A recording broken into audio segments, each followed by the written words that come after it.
yeah, the portal system worked much better than we imagined it would, I would say. Yeah, well, eventually it did. Yeah. Hmm. Obviously, when we had the idea, it was like, well, we're just gonna fudge it. But then they actually introduced the Nether. Not too long after that, actually. Like there was Yeah. no kind of warning about it. It was just, oh yeah, here you go, guys. You can actually get there now. It was like, Yeah. yes. It was like, Result. thank God for that. And then after maybe an hour or so arsing about with, getting the portals to work and testing them all out, we were more than chuffed with the end result.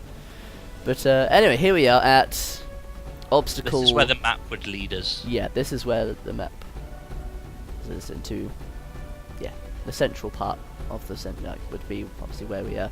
So map would have led us in this direction, taking this as a landmark because we would have been to see that spire coming over the hills. We say, well, that's worth checking out. Yep, of course. And I believe we were gonna maybe set fire to the fence post to get in. You could actually get over the wall, if I recall. You could actually jump up Could and climb over the ice, was it? Yeah. I think it was. This point here? Yeah, just there. Yeah, yeah. So here we have the ice palace that would have belonged to. It was an old frost witch or something like that, wasn't it? Yep, that's right. It was like, well, what the hell? How do we get in? There's no doors. There's clearly a central pillar through the ice. We can see that, but we can't see any way in.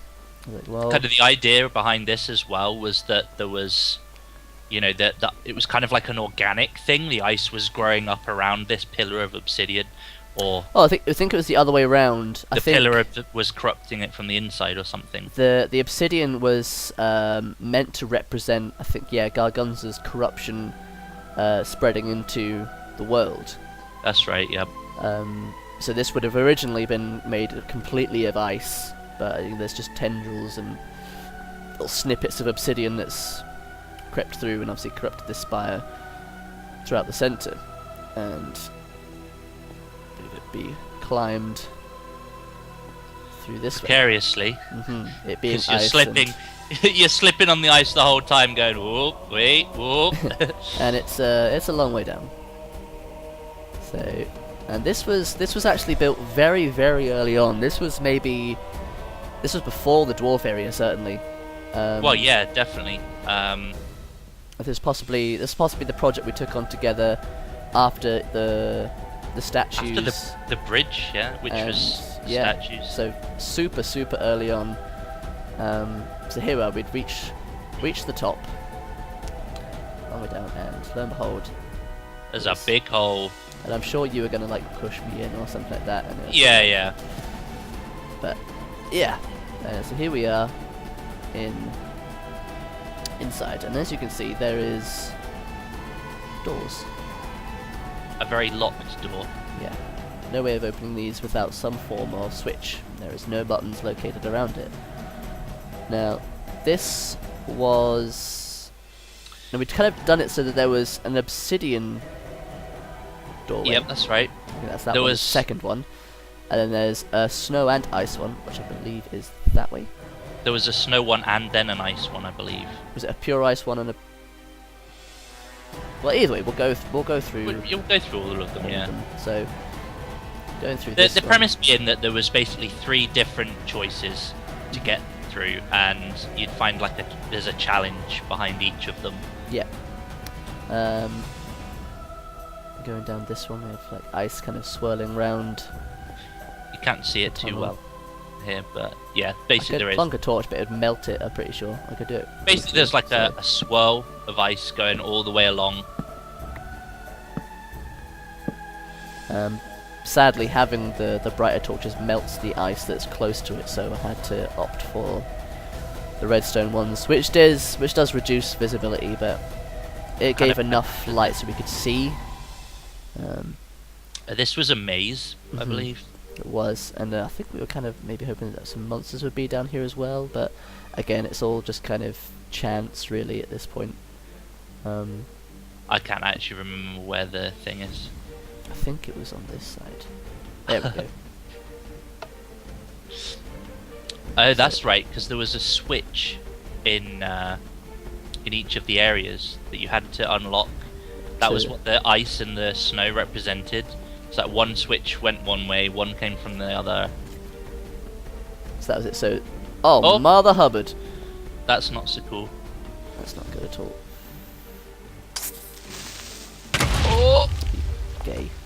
Oh wow, at least lots of it's obsidian, so it's fine. And now I'm being shot by a bloody archer, for God's sake. It's all going wrong!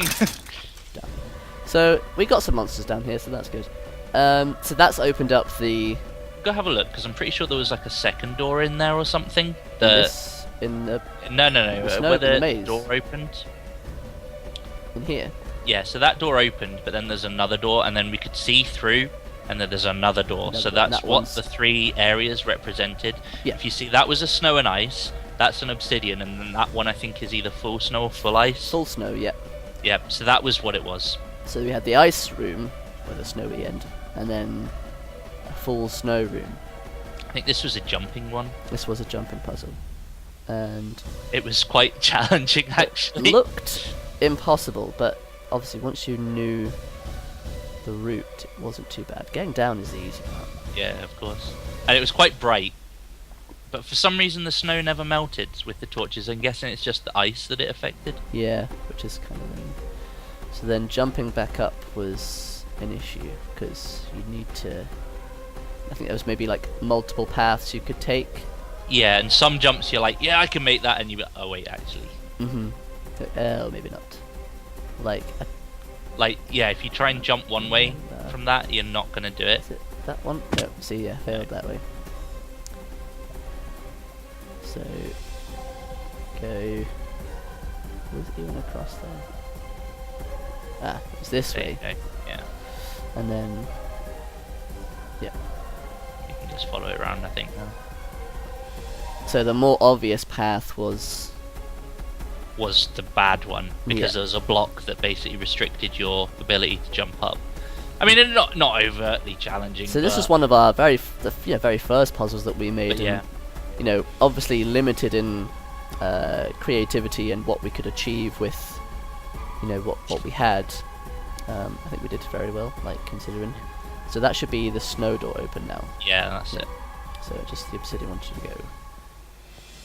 Which would have actually had a tunnel as opposed to having been blown up.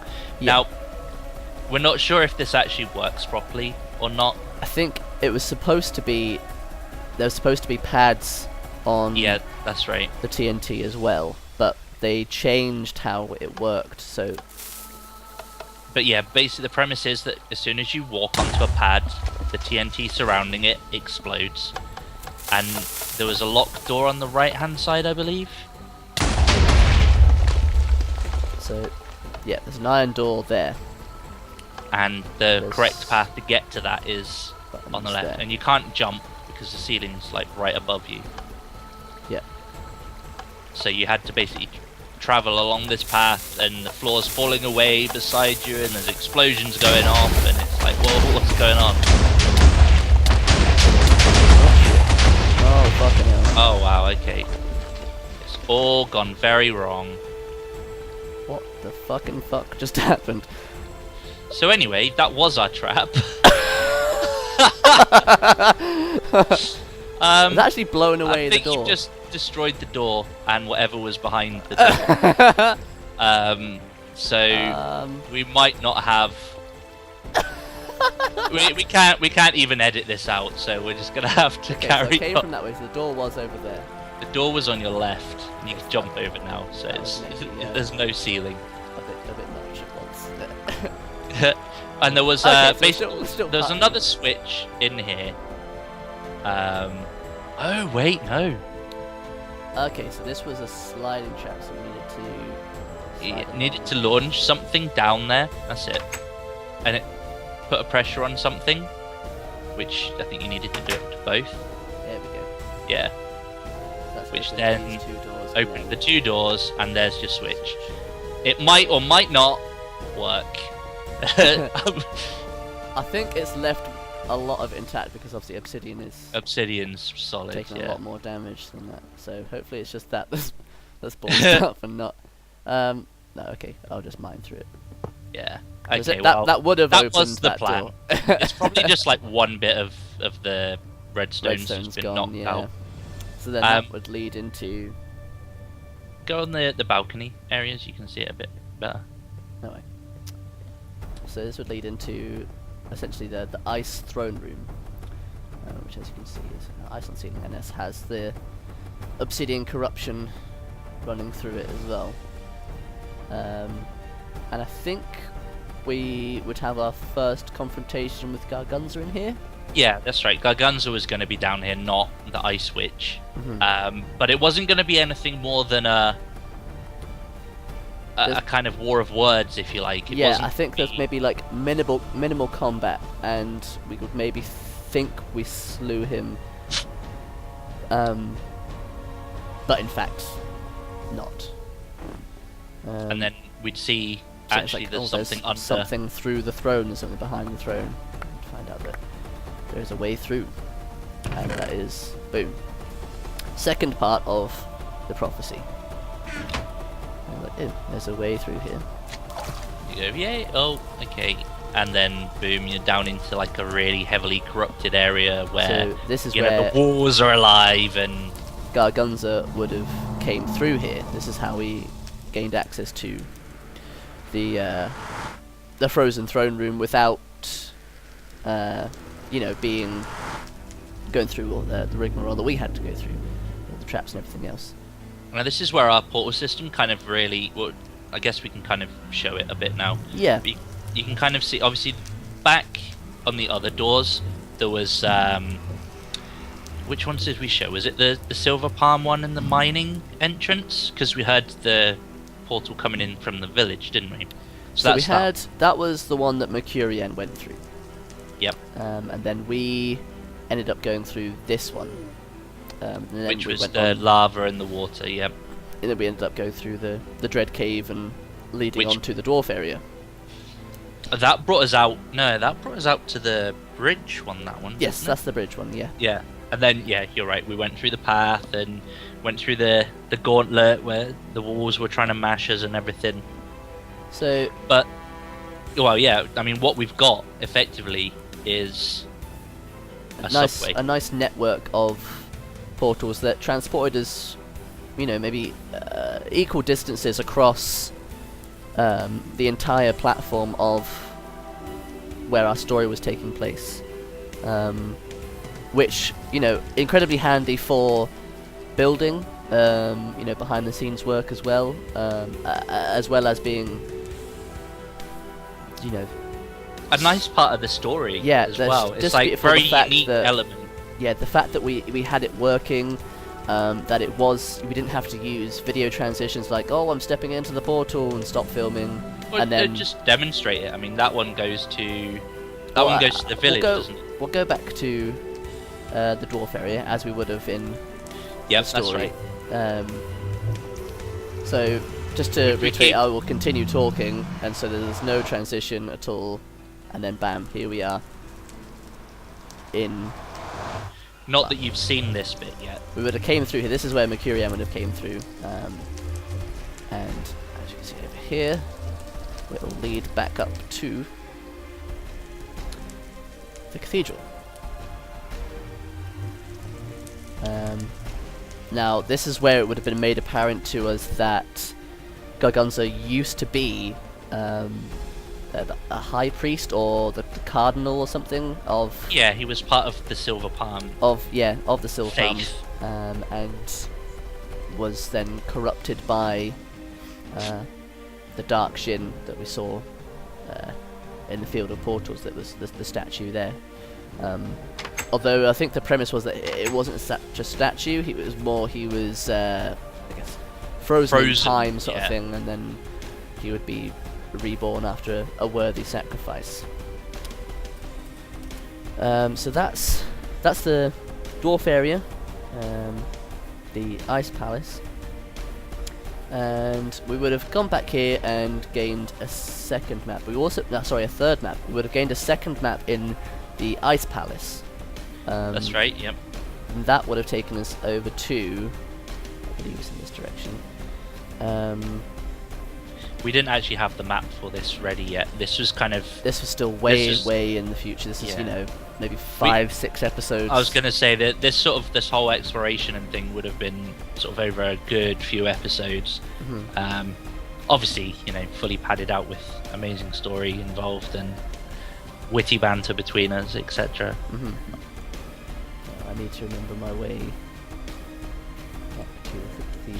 Now we kind of had like a theme, like an elemental theme going with all of these sort of key items in that, you know, we've had the ice palace, and we've had like the dwarven area, which is kind of very earthy and rock based, and obviously we're coming into an area which you'll see now was basically was all you're doing on this one. I mean, I came over for a bit of moral support and to see what was going on. To oversee and, you know, throw a creative spanner in. As we did with all the any individual projects we took on, you know, they were never really completely individual. There was always, you know, we kind of both had to sign it off, really, I guess. Like, obviously there would be creative sparks from one or two of us, one or the other, but, you know, we'd kind of discuss it a bit and go, yeah, that sounds like a good idea, and then go for it, and I'll let you take it on from here. So we would have... The map would have taken... I mean, I've gone a completely wrong way, but it was... The map would have taken us to come over this way. And there was going to be a sign with these 4 trees. Saying that this is basically a... You know, a cursed forest, or magical forest, and, you know, to enter at your own risk. Very similar to the signs that were outside the Dread Cave. You know, there'll be a bit of humour dashed in there. And these were all of these trees painstakingly planted by myself. And trees are a pain to get, like, so much bone meal, so many saplings. And as you can see, there is trees planted on top of trees, just to get that extra height. And so yeah, all of these, and we'd make our way through it. I think we were gonna maybe set the time so it was dark as well. Yeah, that would have tied in quite well. So that it would have Bit been of pitch black atmospheric as well. You know, and because it's under cover of trees, there would have been loads of spiders and loads of monsters to battle through as well. To eventually, if I drop down to wood layer, coming through here now, it's obviously a select path. A lot of when the stuff is overgrown, you can't really make your way through without bashing away some leaves. So There'd have been dramatic music, you know, coming over the top of us, so you wouldn't have been able to hear us speak. And as like, if to prove my point, on the skeleton monster appears. So, we'd eventually stumble out onto what was going to be a small elven village. Like a glade, almost. Yeah, absolutely. And then onto, I guess, a form of world tree.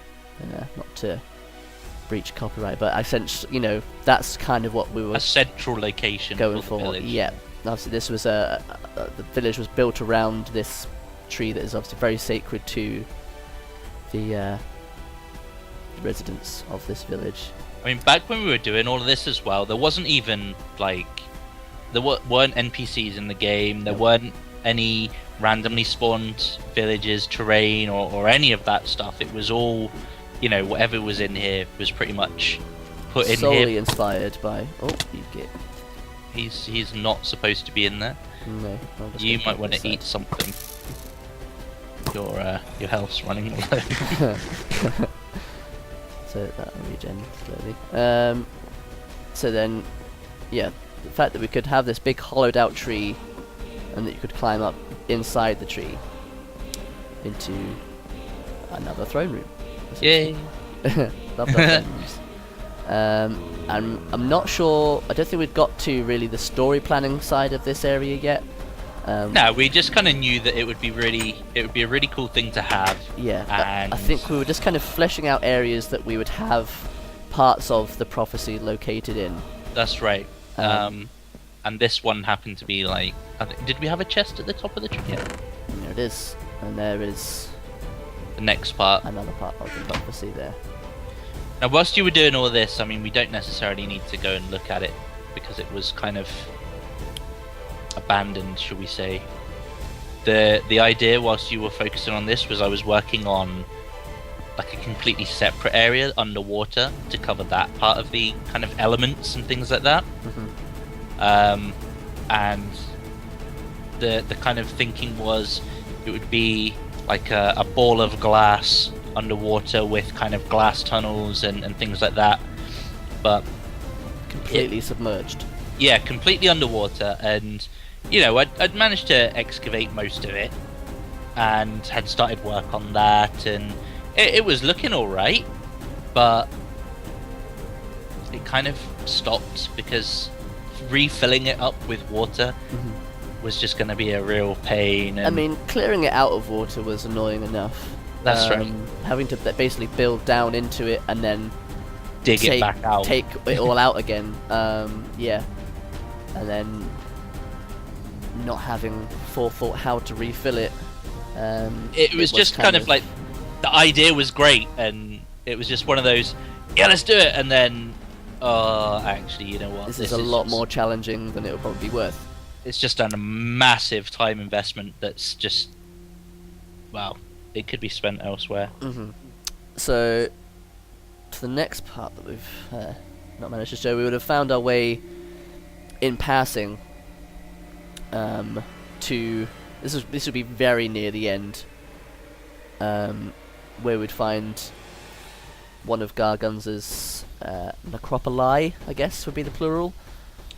Yeah, because there would be multiple versions of these. Yeah, it's a floating fortress of his, powered by diamond obsidian pylons, with the elemental core there. So we've got the two greater That's elements right, yep. of what we had through. And again, this would be perhaps maybe second or third confrontation with Gargunza in this one. Also underneath, we were going to, once this was all fully complete, of course, partly destroy this, so it looked like this necropolis was maybe sending down, not necessarily beams, Lava but or something. Yeah. yeah, just basically raining destruction on this village and completely wiping it off the map after abducting all of the villagers. Villagers, yeah. I mean, all of this, the thinking behind this was sort of whilst we were exploring something on the Nether side of things, this would be going on in the real world, if you like, or whilst we were away in one of the other zones. Yeah. Again, this is kind of getting to the territory where we had these ideas for things that we wanted in the story, but we'd yet to really flesh out the details and specifics, I guess. Yeah. It was all, I mean, a lot of the story, we knew the direction we wanted it to go in, but as far as, like, scripting or anything went, there was zero of that, Ever. It was just like, this is where we're going to go and show off, so we'll kind of improv a story wrapped around it. But we knew basically the base. You had a core part of the story where collect the pages, defeat Gargunza. This is what we wanted to happen at some point, and we kind of just played it out getting there. Now you may be thinking, hang on, we've been here, and you'd be correct in thinking so. This is obviously where we broke out of prison with Bakurian and found ourselves in the unforgiving desert of Ishra. The dramatic music where we went and took on the creeper in the tunnel, and yeah. I'm quite pleased to see that the sapling I'd planted has actually grown into a tree. That's developed. Yeah, I was expecting it just to be like a broken twig or something, like one of those really stunted things. But however, in our haste, we sidestepped the secret door. This is true. Now, this area was gonna... obviously, we knew kind of who was behind having the skull in the sand, and obviously imprisoning us and things like that. But you never really got to see the other side of him. So this is his, I would say, minor base of operations, because obviously his necropolis would be his main HQ, as it were, but this would be, I guess, a summer home. Forward. Yeah, somewhere, a home from home. Yeah, so we'd have his bedroom in here, extravagant carpets and paintings and the like. Good paintings. Self-portrait there. That was his kitchen there, wasn't it? This is his kitchen here, fully stocked with everything. Well, what more could you want? So we've got his to-do list. Experiment with pig DNA to breed army. Take over the world with pig army. Write to mother, go to dentist, and buy a new hat. So, essentially his plan was to, and this is just tied quite well with the monsters that we'd find in the Nether as well later on, when we eventually go to the obsidian necropolis that we didn't get around to building. We just kind of excavated an area that we'd have it in, where he was combining human DNA from the villagers that he abducted very early on with pigs, to try and create an army of pigmen. And as you do, Minecrafters will know that in the Nether you get zombie pigmen, and that was all his research notes in that. So we have, that's this was supposed to be, samples along with lab notes, there's a little write desk and everything, and then we have subjects A to E, F to K, and all in there. The key part of the research was that the humans that he captured had to have turned or something along those lines. That he couldn't combine the DNA when they were alive. Or something along those lines, basically. Quite fortuitously, we came across... This was all in here when we kind of this was discovered not this. placed, because player-based... we didn't have any mods or anything... I don't think any of the spawners that we have in this part of the world are... The only ones that were ours are obviously the pig spawners, because any spawners that are player places will only spawn pigs. So we quite luckily came across a zombie spawner in here. It was like, right, excellent. Okay, that will be. Well, let's where incorporate he'll get, that. Some maybe failed experiments where instead of making zombie pigmen, he just made zombies. Now, we weren't necessarily going to show this as part of the main story, like this whole area. That's right. This was his pigs and what you're about to see is his little sunny side terrace. Yeah. Nighttime terrace. Oops. This was going to be like a side special. Like a filler episode, if you like. Yeah, basically like a little short that's going to be like 5 minutes long or something like that, and what it would be is essentially along the lines of like an MTV Cribs kind of line, where it would be Gargunza showing you around his pad. Hi, I'm the evil bad guy of the story. Welcome to my crib. Yeah, basically, and that was gonna be that. I don't think we had any really plans to incorporate it in the story at all. Even when we first built it, I think it was just like it was something nice to have. Yeah, it was just a bit of sense fun to have. Kind of, obviously the character Gargunza is a bit odd, and he obviously experimenting on pigs and zombies and stuff like that. So it kind of it made sense at the time just to flesh out his backstory a little bit, because obviously we had somewhere that we could go. That was a random spawner in the desert, but yeah, we just kind of wanted somewhere for him to hang out. Yeah, obviously him being a completely that was even before we even thought about building the necropolis. Yeah. We built that, so that was very early days, and I believe. In fact, that skeleton was built just after we built the statues. It was that far back. Yeah, the skull and everything, yeah. So again, that was one of the very early creations. And to wrap up, I say wrap up, it's quite an extensive part. But the final thing we managed to complete was, I would certainly say, my pride and joy. Many man hours sunk into this. Was... They've already had a bit of a sneaky preview of some of it. Have they? With the explosions. That's true. Yes. The other video titled "When a Pickaxe Just Won't Do." That was mining out an area for this, and here we have. I would say I tried making it like maybe a harpy or yeah, essentially a harpy, was the main kind of thing I was going for with it. So you can kind of get more of that with a side-on view. So you've got obviously the claws, the talons kind of come off there, up to the knees, then down again. We've got some boobs, and the face crying lava. And which, as everyone knows, that's exactly what harpies cry. Every harpy, yeah.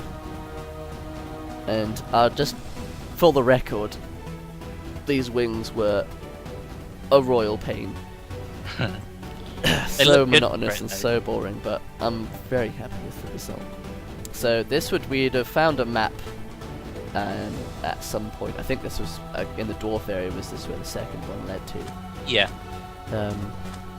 That led to this area. So upon entering, we have a skull on the roof and mirrored into. Although the one underneath looks very shocked. This was inspired of like the underwater levels you'd get in Mario and that kind of thing, where you were forced to go underwater for a period of time that you'd almost kind of run out of breath if you were too slow or something. Yeah, if you were too slow, or if you tried to do the whole thing in one go, you'd drown. So you'd make your way along here, and I mean, this might seem pretty straightforward for one person, but there would have been two of us doing this. Yeah.